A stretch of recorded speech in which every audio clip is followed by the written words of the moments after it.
नमस्कार मित्रों, मैं हूं अनुज वर्मा और आप देख रहे हैं लक्ष्य संधान। लक्ष्य संधान के इस मंच पर आप सभी सुधी दर्शकों का मैं हृदय तल से अभिनंदन करता हूं, आप सभी को प्रणाम ज्ञापित करता हूं। मित्रों, आज के इस वीडियो में मैं आप सभी के लिए लघुत्तम समापवर्ती गणित विषय का एक बहुत ही महत्वपूर्ण प्रकरण है, उसकी आधारभूत जानकारी मैं आप तक इस वीडियो के माध्यम से साझा कर रहा हूँ। विशेषकर कक्षा 4 से लेकर के और कक्षा 8 तक के वय वर्ग के जो भी विद्यार्थी हैं उनके लिए यह वीडियो बहुत ही महत्वपूर्ण है, उनके लिए उपयोगी है। अतः उनसे विशेष आग्रह है जो कक्षा 4 से लेकर के और 8 तक के वय वर्ग के विद्यार्थी हैं वह इस वीडियो को अवश्य देखें, अंत तक देखें, ताकि उनके लिए उपयोगी हो सके। यदि लघुत्तम समापवर्ती, महत्तम समापवर्ती जैसे विषय उनके अभी से मजबूत हो गए तो आगे गणित में आजीवन कभी समस्या नहीं होगी, क्योंकि ये बहुत ही महत्वपूर्ण हिस्सा है। तो आइए, अब प्रस्तुत है आज का यह वीडियो और आप देखिए, उसका आनंद लीजिए और उससे लाभ लीजिए। समापवर्त, लघुत्तम समापवर्त जैसा महत्वपूर्ण विषय पढ़ने से पूर्व हम अपवर्त और अपवर्तक जान लेते हैं। यदि हम अपवर्त और अपवर्तक नहीं समझ पाए तो शायद लघुत्तम समापवर्त समझ पाना थोड़ा मुश्किल होता है। इसलिए हम पहले आधारभूत इसका जो विषय है, इसकी विषय वस्तु है अपवर्त और अपवर्तक, उसके बारे में समझते हैं। अपवर्त किसी भी संख्या का जो होता है उसके गुणज होते हैं।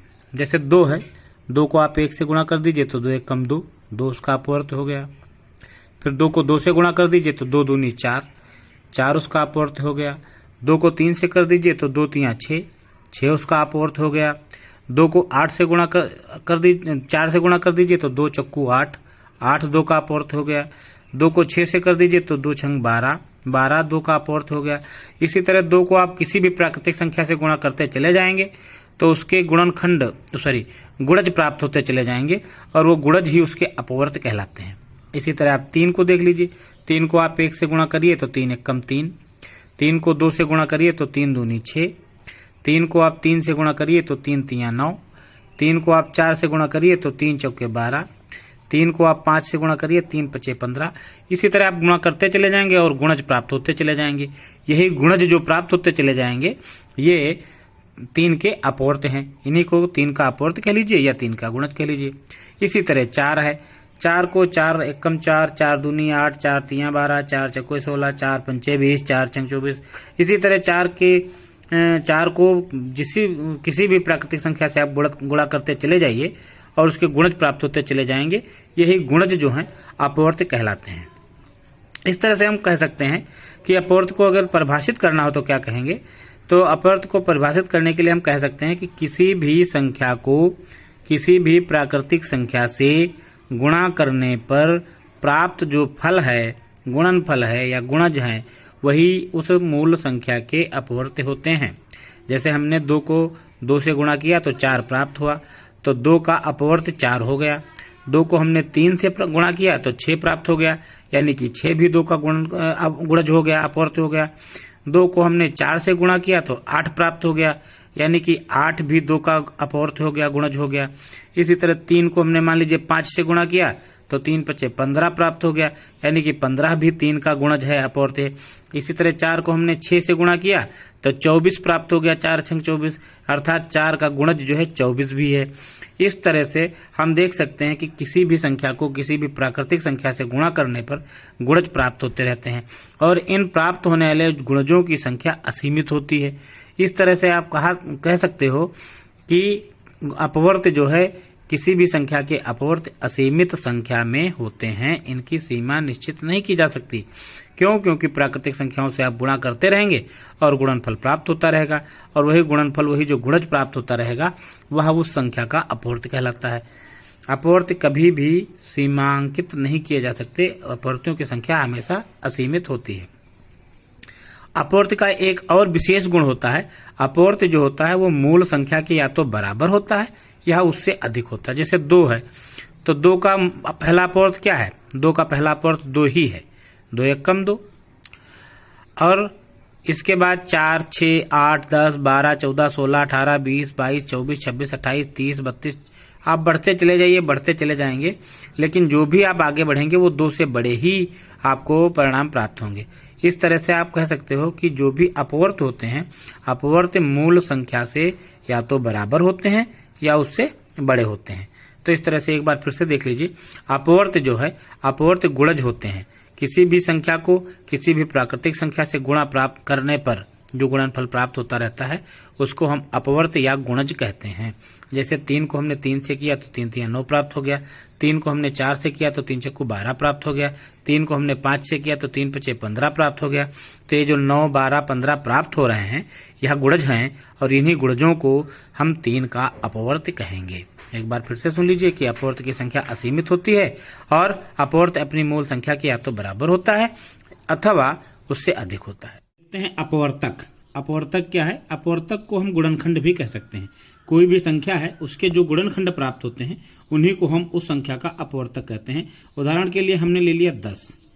अब 10 का हम अगर गुणनखंड करें तो 10 का 2 पंचे 10 और 5 कम 5, तो गुणनखंड प्राप्त हुए आपको 2 गुणे 5, तो 2 गुणे 5 ये आ गया 10। ये तो जो 2 और 5 हुए ये हो गए अपवर्तक। ये क्या हो गए? अपवर्तक। ये किसके अपवर्तक हो गए? 10 के अपवर्तक हो गए। इसी तरह मान लीजिए उदाहरण के लिए हमने संख्या ले ली 30, तो 30 के अपवर्तक यदि हमको निकालने हैं तो 2 2 एक कम 2, 2 पंचे 10, 3 3 पचे 15, 5 5 एक कम 5, तो हम 2 गुणे 3 गुणे 5, 2 3 6 पंचे 30।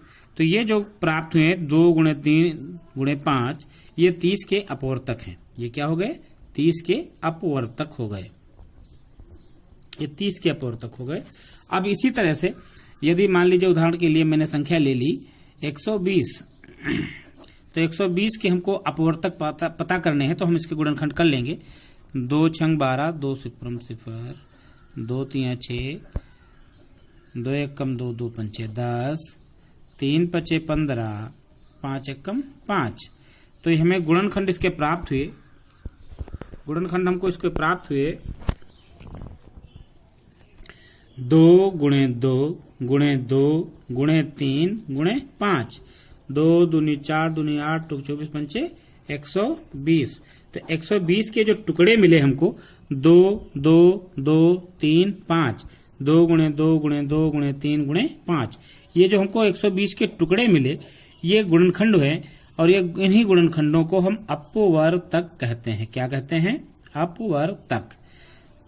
एक बार फिर से देख लीजिए मोटा मोटा। अपवर्त किसी भी संख्या को किसी भी प्राकृतिक संख्या से गुणा करने पे जो गुणज प्राप्त होते हैं।